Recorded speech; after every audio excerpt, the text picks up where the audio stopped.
देखो कितना सारा पानी आ गया। જવા છે ખરું?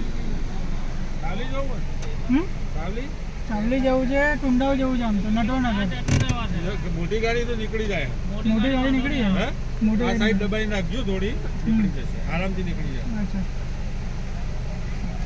અને બ્રિજની પેલી બાજુ બીજની પેલી બાજુ ઓછું હોય થોડું આસોથી આગળ હોય પાણી પણ ગાડીઓ જ હોય ગાડીઓ જાય હું છે. જઈને આવ્યો હાલ બાઈક લઈને એટલે જ જઈને આવ્યો મોટી આવી મોટી ગાડીઓ જો હોય નીકળી જશે તમે ચાલો. મોટી ગાડીઓ નીકળી જશે, હમ. નાની ગાડીઓ નહીં નીકળશે તું. હમ.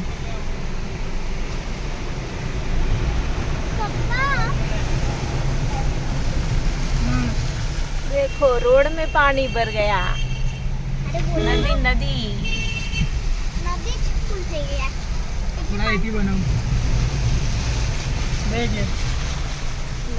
હા, આ તો આખું ધોળું જ તો થઈ ગયું હે. हेलो दोस्तों, देखो यहाँ पे कितना पानी है. ये सब पानी पानी पानी पानी हो गया है.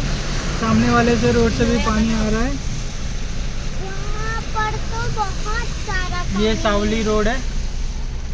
सावली वाले रोड पर अभी तो फुल पानी है. सामने वाले रोड पर तो अजवा का पानी छोड़ा है तो बहुत सारा पानी पूरा पैक है. वहाँ पर पूरी नदी है. जो मोटा ले